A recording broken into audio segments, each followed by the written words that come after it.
Albert Ekka Ranchi के बीचों बीच एक चौराहा है, एल्बर्ट एक्का चौक। वहां उनकी एक विशाल प्रतिमा है। ज्यादातर लोग जो वहां से गुजरते हैं इस नाम को, इस जगह को जानते हैं, लेकिन क्या हम उस प्रतिमा के पीछे की कहानी जानते हैं? उस लांस नायक की कहानी जो न सिर्फ झारखंड के इकलौते परमवीर चक्र विजेता हैं, हाँ? बल्कि 1971 के युद्ध में पूरे ईस्टर्न फ्रंट पर परमवीर चक्र पाने वाले भी वो एकमात्र सैनिक थे। ये एक ऐसा फैक्ट है जिसे बार बार दोहराना जरूरी है। उनकी कहानी सिर्फ एक जंग की दास्तान नहीं है, ये एक ऐसी विरासत की कहानी है जो सम्मान और विवाद दोनों से घिरी हुई है। आज हम इन्हीं सोर्सेज के जरिए इस पूरी कहानी की गहराई में उतरेंगे। तो चलिए शुरू करते हैं। हमारे सामने जो डॉक्यूमेंट्स और रिपोर्ट्स हैं वो लांस नायक एल्बर्ट एक्का की जिंदगी के हर पहलू को छूती हैं। उनका बचपन, उनकी ट्रेनिंग, उनकी बहादुरी, हाँ, उनका परिवार और उनके जाने के बाद उनकी लेगेसी का क्या हुआ। मिशन साफ है, एक स्टैचू के पीछे के उस इंसान को समझना जिसकी वजह से इतिहास बदला। और ये समझना इसलिए जरूरी है क्योंकि वो सिर्फ एक सैनिक नहीं थे, वो 14 गार्ड्स के उस फर्स्ट बैच का हिस्सा थे जिसे कहा गया था the first to be born and the first to draw blood. उनकी कहानी सीधे गंगा सागर की उस लड़ाई से जुड़ी है जिसने 1971 की जंग में ढाका का रास्ता खोल दिया था। ये एक शख्स की नहीं, एक पूरे युद्ध का टर्निंग पॉइंट था। तो उनकी शुरुआत कहां से हुई? सोर्सेस हमें झारखंड के गुमला जिले के एक छोटे से गांव जरी ले जाते हैं। 27 दिसंबर 1942 को उनका जन्म हुआ। ये छोटा नागपुर पठार का इलाका है, घने जंगल, पहाड़ियां। कैसा था उनका बचपन हुआ? उनका बचपन ही असल में उनकी फौजी जिंदगी की एक अनजानी तैयारी थी। वो ओरांव यानी कुड़ुख आदिवासी समुदाय से आते थे। पिता जूलियस एक्का और माँ मरियम तिर्की। उनका पालन पोषण प्रकृति की गोद में हुआ। इसका सबसे बड़ा फायदा ये हुआ कि उन्हें जंगल का चप्पा चप्पा पता था। उनकी शिकार करने की जो कला थी उसने उन्हें स्टेल्थ चुपके से आगे बढ़ने और डायरेक्शन सेंस का माहिर बना दिया था। अच्छा, ये वो स्किल्स हैं जो ट्रेनिंग सेंटर्स में सीखने में सालों लग जाते हैं। उनके लिए ये बचपन का खेल था। ये एक फैसिनेटिंग कनेक्शन है कि उनका माहौल ही उनका ट्रेनिंग ग्राउंड बन गया। और सोर्सेज बताते हैं कि सिर्फ शिकारी नहीं, एक और चीज थी जो उनके खून में थी, हॉकी। उनका इलाका गुमला और सिमडेगा आज भी हॉकी की नर्सरी माना जाता है। बिल्कुल। और एल्बर्ट एक्का एक बेहतरीन हॉकी खिलाड़ी थे। इस खेल ने उन्हें 3 अहम चीजें दी: डिसिप्लिन, टीम स्पिरिट और सबसे जरूरी, जबरदस्त फिजिकल स्टैमिना। हाँ, सोचिए, एक तरफ जंगल से मिला स्टेल्थ और दूसरी तरफ हॉकी के मैदान से मिली लीडरशिप और सहन शक्ति। फौज को एक तरह से एक तैयार योद्धा मिलने वाला था। सही बात है। वो शुरू से ही लीडर थे, चाहे खेल का मैदान हो या जंग का। और इस लीडर ने फौज में अपना सब कुछ देने से पहले एक परिवार भी बसाया था। सोर्सेज उनकी पर्सनल लाइफ के बारे में क्या बताते हैं? 1968 में उनकी शादी बाला मदीना एक्का से हुई। उनका एक बेटा हुआ, विंसेंट एक्का, जिसका जन्म युद्ध से लगभग 1 साल पहले 1970 के आसपास हुआ था। यह एक छोटा सा कंफ्यूजन है जो रिसर्च में सामने आता है। क्या? कुछ सरकारी डॉक्यूमेंट्स में उनकी पत्नी का नाम बेलेदीना खेस भी लिखा मिलता है। माना जाता है कि स्थानीय उच्चारण लोकल प्रोनंसिएशन के कारण ये अंतर आया होगा, लेकिन उनका परिवार और ज्यादातर हिस्टोरिकल रिकॉर्ड बाला मदीना नाम की ही पुष्टि करते हैं। तो ये सब उनके बचपन और परिवार की तैयारी थी। लेकिन फौज ज्वाइन करने का फैसला कब और कैसे हुआ? सोर्सेज बताते हैं कि उन्होंने ठीक अपने 20वें जन्मदिन पर 27 दिसंबर 1962 को फौज ज्वाइन की। ये टाइमिंग बहुत अहम लगती है। 1962 का चीन युद्ध अभी अभी खत्म हुआ था। क्या इस माहौल का उनके फैसले पर कोई असर पड़ा? जरूर पड़ा होगा। 1962 की हार के बाद देश में एक अलग ही माहौल था। फौज ज्वाइन करने का एक जुनून था, देश के लिए कुछ करने का जज्बा था। उन्होंने बिहार रेजिमेंट से शुरुआत की। अच्छा, जिसे जंग का बच्चा भी कहते हैं। जी हाँ, उसकी विरासत और शौर्य के लिए। लेकिन उनके करियर का एक अहम मोड़ आया जनवरी 1968 में, जब उन्हें 14th battalion of the brigade of the guards यानी 14 गार्ड्स में ट्रांसफर कर दिया गया। ये एक एलीट इन्फेंट्री यूनिट थी। हाँ, और ये उनकी काबिलियत का सबूत था। और 1971 की बड़ी जंग से पहले उन्हें इस नई यूनिट के साथ जमीन पर अनुभव भी मिला। सोर्सेज मिजोरम में काउंटर इंसर्जेंसी ऑपरेशंस और बैटल ऑफ ढलाई का जिक्र करते हैं। ये अनुभव कितना जरूरी साबित हुआ? बहुत जरूरी। ये सिर्फ रूटीन पोस्टिंग नहीं थी।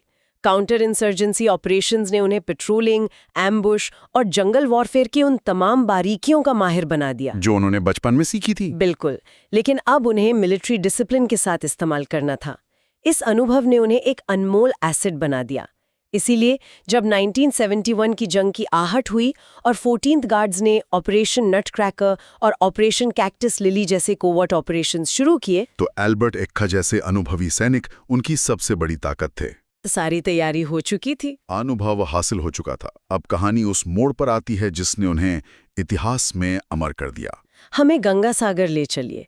ये जगह स्ट्रेटेजिक रूप से इतनी अहम क्यों थी? गंगा सागर अगरतला से सिर्फ 6.5 किलोमीटर दूर एक रेलवे स्टेशन था। जी। लेकिन ये सिर्फ एक स्टेशन नहीं था, ये अखोरा पर कब्जा करने की चाबी थी। और अखोरा ढाका जाने का दरवाजा था। सही। पाकिस्तानी सेना की 12th फ्रंटियर फोर्स ने इस स्टेशन को एक अभेद किले में बदल दिया था। कैसे?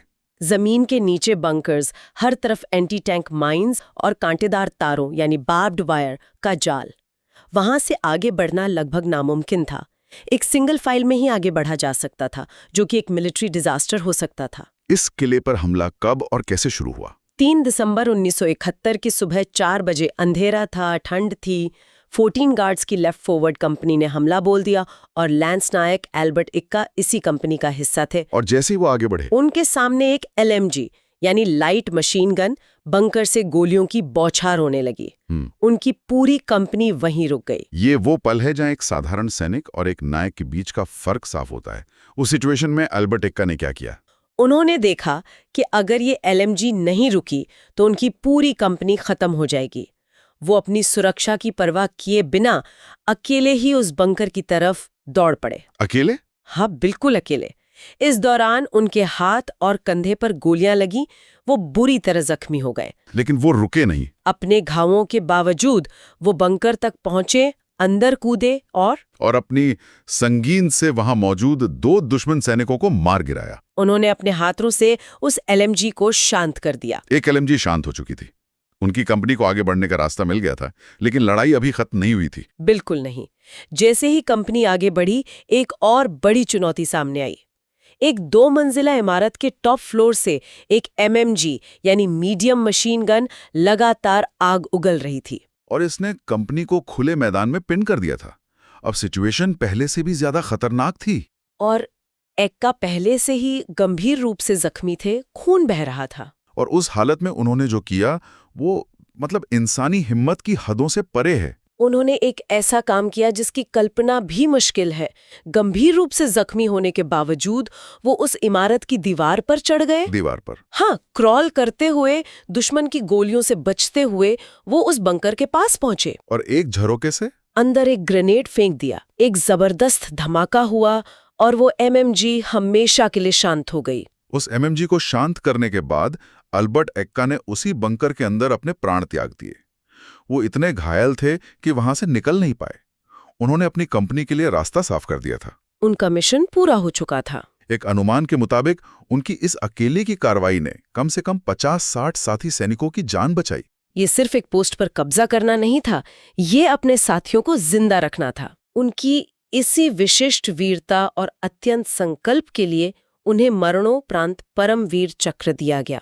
उनके बलिदान का इम्पैक्ट इतना बड़ा था कि गंगा सागर पर कब्जा हो गया, जिसने अखौरा और आगे ढाका तक का रास्ता खोल दिया। हाँ, इस एक लड़ाई ने युद्ध के परिणाम पर सीधा असर डाला। परमवीर चक्र भारत का सर्वोच्च सैन्य सम्मान, हाँ। लेकिन उनका सम्मान देश की सीमाओं के पार भी पहुंचा। हाँ, 2012 में बांग्लादेश सरकार ने उन्हें friends of liberation war honour से सम्मानित किया। ये एक बहुत बड़ा सम्मान है जो उनके योगदान को अंतर्राष्ट्रीय स्तर पर मान्यता देता है। यही नहीं, 26 जनवरी 2000 को उनकी याद में भारतीय डाक विभाग ने एक स्टैंप जारी किया। और हाल ही में 23 जनवरी 2023 को प्रधानमंत्री ने अंडमान और निकोबार के 21 द्वीपों का नामकरण परमवीर चक्र विजेताओं के नाम पर किया, जिनमें से एक अब एक्का द्वीप यानी एक्का आइलैंड के नाम से जाना जाता है।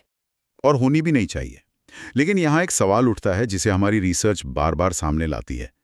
क्या ये सिंबल्स, ये प्रतिमाएं एक नायक को दी जाने वाली असली श्रद्धांजलि हैं? क्योंकि उनके बलिदान के बाद उनके पार्थिव शरीर का क्या हुआ, ये कहानी एक अलग ही मोड़ लेती है। ये इस कहानी का सबसे जटिल और भावुक हिस्सा है। उनकी शहादत के बाद 44 साल तक उनका पार्थिव शरीर त्रिपुरा में ही एक कब्र में दफन रहा। नवंबर 2015 में झारखंड सरकार ने एक टीम भेजी। अच्छा। उनका प्लान था कि उनकी कब्र से पवित्र मिट्टी को उनके गांव लाया जाए और वहां एक स्मारक बनाया जाए। कागज पर तो ये एक अच्छा कदम लगता है, एक नायक को श्रद्धांजलि देने का तरीका। लेकिन हुआ क्या? एक अजीब मोड़ आया। उनके बेटे विंसेंट एक्का ने उस मिट्टी को लेने से साफ इनकार कर दिया। इनकार कर दिया? क्यों? परिवार का कहना था कि उन्हें इस पूरे प्लान के लिए विश्वास में नहीं लिया गया। उन्हें लगा कि 44 सालों तक उनके पिता और उनके परिवार को भुला देने के बाद ये सिर्फ एक राजनीतिक स्टंट है। उनके बेटे ने मीडिया में साफ कहा, इतने साल बाद मेरे पिता की याद क्यों आई? ये तो बहुत गंभीर बात है। हाँ, ये घटना सरकारी तरर यानी एपैथी और एक शहीद के परिवार के आत्मसम्मान के बीच एक टकराव बन गई। तो इस विवाद का अंत कैसे हुआ? क्या वो मिट्टी कभी उनके गांव पहुंची? इस विवाद के बाद सेना ने मामले में दखल दिया। जनवरी 2016 में उन्होंने परिवार को पूरे सम्मान के साथ त्रिपुरा ले जाने का इंतजाम किया। वहां उनकी मुलाकात एक ऐसे इंसान से हुई जिसने इस कहानी में एक नया अनोखा अध्याय जोड़ दिया। उस शख्स का नाम था भुवन दास। कौन थे भुवन दास? भुवन दास एक स्थानीय नागरिक थे। उनका एल्बर्ट एक्का या उनके परिवार से कोई रिश्ता नहीं था, लेकिन उन्होंने पिछले 45 सालों से बिना किसी लालच या प्रचार के एल्बर्ट एक्का की उस अनजान कब्र की देखभाल की थी। 45 सालों से? जी हाँ, वो रोज वहां जाते, साफ सफाई करते, फूल चढ़ाते। उन्होंने इसे अपना कर्तव्य माना। एक तरफ सरकारी सिस्टम था जिसने 44 साल तक उन्हें याद नहीं किया, और दूसरी तरफ ये एक आम इंसान था जिसने 45 साल तक उन्हें एक दिन नहीं भुलाया। ये सुनकर ही रोंगटे खड़े हो जाते हैं। तो परिवार जब वहां पहुंचा तब क्या हुआ? वो एक बहुत ही भावुक पल था। अंत में एल्बर्ट एक्का की पत्नी बालमदीना ने खुद अपने हाथों से उस कब्र से मिट्टी उठाई और अपने साथ झारखंड ले आईं। उन्होंने कहा, अब मेरे घर पर सबके संकट हट जाएंगे, मैं बहुत खुश हूं। तो उस विवाद का एक इमोशनल एंड हुआ। हाँ, जिसमें सम्मान की लड़ाई अंत में जीत गई। तो कहानी वापस रांची के उस गांव पर आती है। वहां प्रतिमा है, उनके नाम पर गुमला में स्टेडियम है, अंडमान में द्वीप है। लेकिन जमीनी सच्चाई क्या है जिसे ये सभी सम्मान शायद छिपा लेते हैं? उनके परिवार और गांव की क्या स्थिति आज? और यही इस कहानी का सबसे चिंताजनक पहलू है। उनके बेटे विंसेंट एक्का आज भी उसी ब्लॉक में एक क्लर्क के तौर पर काम करते हैं जहां उनका गांव है। उनकी पत्नी बालमदीना का 2021 में निधन हो गया और उन्होंने अपना ज्यादातर जीवन आर्थिक तंगी में गुजारा। और गांव? रिसर्च बताती है कि 2011 की जनगणना के अनुसार उनके गांव जरी के 51 घरों में से सिर्फ 5 में बिजली थी। मतलब जिस नायक के नाम पर देश रोशन है, उनके अपने गांव में अंधेरा था। हाँ, हालांकि WOTR जैसी संस्थाओं के काम से अब कुछ सुधार हुआ है, लेकिन स्थिति अब भी आदर्श नहीं है। और ये हमें उस बुनियादी सवाल पर वापस लाता है कि क्या हम अपने नायकों को सिर्फ प्रतिमाओं और चौकों तक ही सीमित रखते हैं? क्या उनकी विरासत सिर्फ उनकी बहादुरी की कहानियों में जिंदा रहनी चाहिए? एल्बर्ट एक्का की कहानी सिर्फ एक सैनिक की नहीं है, ये एक आदिवासी युवक की कहानी है जिसने अपने हुनर को देश के लिए इस्तेमाल किया। ये एक पिता की कहानी है और ये एक ऐसी विरासत की कहानी है जो हमसे कुछ जरूरी सवाल पूछती है। सवाल ये है कि असली श्रद्धांजलि क्या है? उनके नाम पर बड़े बड़े प्रोजेक्ट्स का ऐलान करना या उनके परिवार और गांव की बुनियादी जरूरतों को पूरा करना? सवाल ये भी है कि भुवन दास जैसे अनजान लोग जो बिना किसी स्वार्थ के सेवा करते हैं, क्या वो असली देशभक्त नहीं है? एल्बर्ट एक्का की कहानी हमें सिर्फ गर्व नहीं देती, बल्कि एक आईना भी दिखाती है। तो अगली बार जब कोई सुनने वाला एल्बर्ट एक्का चौक से गुजरे या वो उनके नाम पर रखे किसी द्वीप के बारे में पढ़ें, तो शायद सिर्फ उनकी बहादुरी को याद ना करें, बल्कि ये भी सोचें कि उनकी विरासत के साथ पूरा न्याय करने की जिम्मेदारी किसकी है? सिर्फ सरकार की या एक समाज के तौर पर हम सब की? ये एक विचार है जिस पर सोचना जरूरी है।